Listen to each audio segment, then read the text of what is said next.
Well, I'm Anna Niemira of CryptoChicks, and as Jeff said, we are live at Blockchain Futurist conference, and that's Jeff Pulver from Alchemist. Welcome.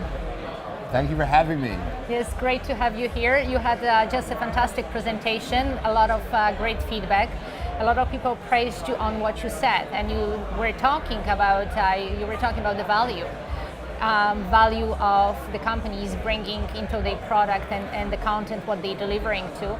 But I think I'll add to it also virtues to people, like are they virtuous in order what they are doing, right? How they approaching their life, how they approaching their work, and the ethics. Remembering to breathe is a very big thing. Yes, yes. So from Alchemist perspective, you invested in a lot of companies, the plethora of the companies. What are the values you're looking for the companies? It really depends upon what company, what value, what the opportunity is. But it starts off with who they are. Who is the team? Is it a team that has the opportunity, do we think could find themselves? Like, it may be a great idea, but it's really people first. Is it the people who are going to actually create something and have the ability to shift and find what it is they're really going to focus on and then execute? So it's going to be team, product, value, but then it's like, who are they?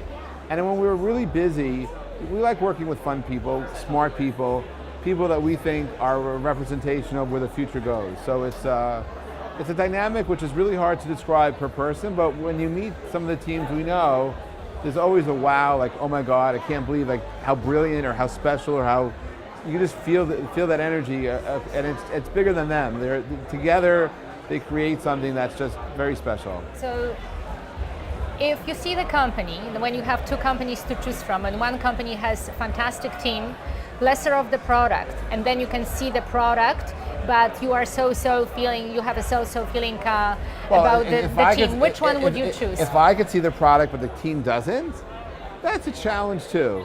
Because at the end of the day, they have to be behind whatever they create, the best we can do.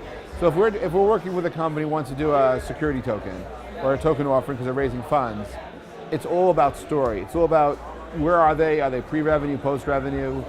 What are they looking to raise and why them?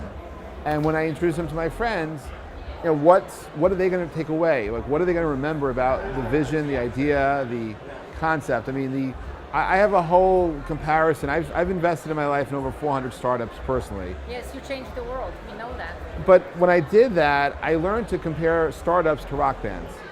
Because whenever I meet a startup, I mean, frankly, when I sit down, even at events like this, for 20 minutes of pitches, if I said yes to the meeting, I'm already interested. The first 3 minutes, I know whether or not I want to invest.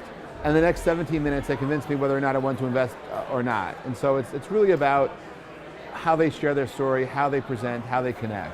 So in the environment as it is right now, in the regulatory issues and still some things which are undefined, do you think that ICOs have the future?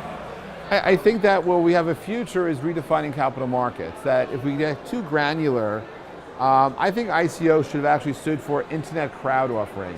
The fact that someone was silly enough to call it an initial coin offering, tragic mistake in marketing.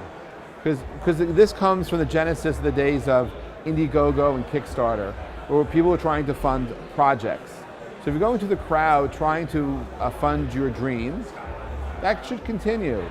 But rather than putting it down the path of an ICO, which has a lot of darkness, think about it as being responsible to the community that's funding you. Call it an internet crowd offering and act accordingly. So, will people continue to be able to go to the crowd to fund a dream? Absolutely. Will there be regulatory uncertainty about what this means? Probably, because we're breaking new ground. We're working outside the boundaries of what people understand things to be, and we're defining things new, which makes it interesting and fun. So from my perspective, will there be crowdfunding in the future? Absolutely. In America, there's something called the Jobs Act to actually help make this simplify. There's something called, there's Rule CF, which allows unaccredited investors to invest in about $1 million in anybody. You have Reg A Plus, which actually simplifies up to, I think, 50 million right now, and we're hoping to change that to 100 million. And then of course you have the old rules, Reg A, Reg D, Reg S, which is how private placements have always worked. And so, will people be able to go to the crowd and use tokens? Maybe, but we can't really confuse the two. Blockchain technologies is disruptive to the future because it changes a fundamental business element. Blockchain by nature brings trust back to business. Fundamentally, being able to have integrity. I like that point which you mentioned, that blockchain fundamentally brings trust to the business. It just brings trust back to business. You cannot hide anything behind anything anymore. So you have trust, you have integrity, you have the opportunity to now go back and fix things that were wrong because of a lack of trust. Right? So when someone asks me what does blockchain mean to me, it's about integrity, it's about trust. And frankly, it's like, being able to have a database where in very simple terms, you can't delete an entry. Or if you do delete it, everybody knows you deleted the entry, so we just don't delete. Yeah, unless there's a consensus to do so. Right, but then we all knew it, right? So that ability to be accountable.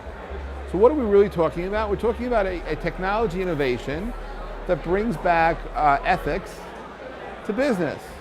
Because now we actually can do things where there's accounting and accountability. And frankly, if you look at a company's chain, and you look at how their ecosystem's evolving, you could actually learn a lot about a business unit, a lot about an ecosystem, simply by looking at the transaction. There's one more question I want to ask at the end, and that question is, do you have a dream deal?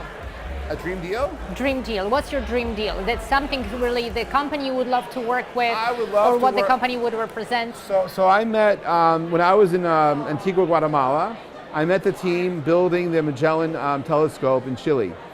They need $200 million to continue funding their research, which will be used around the world for universities to scan the night sky. I would love to have an opportunity to help them with their security token. Like astrology? It's astrology, astronomy. It's all about. Astronomy, astrology. It's all about. Like a Babylonians, here we come.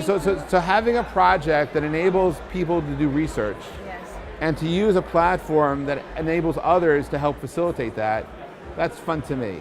So we're talking about virtues, values, and ethics, and we're going back in the history to actually move into the future and yes, to find the future in the stars. Thank you very much for listening. Thank you. Thanks.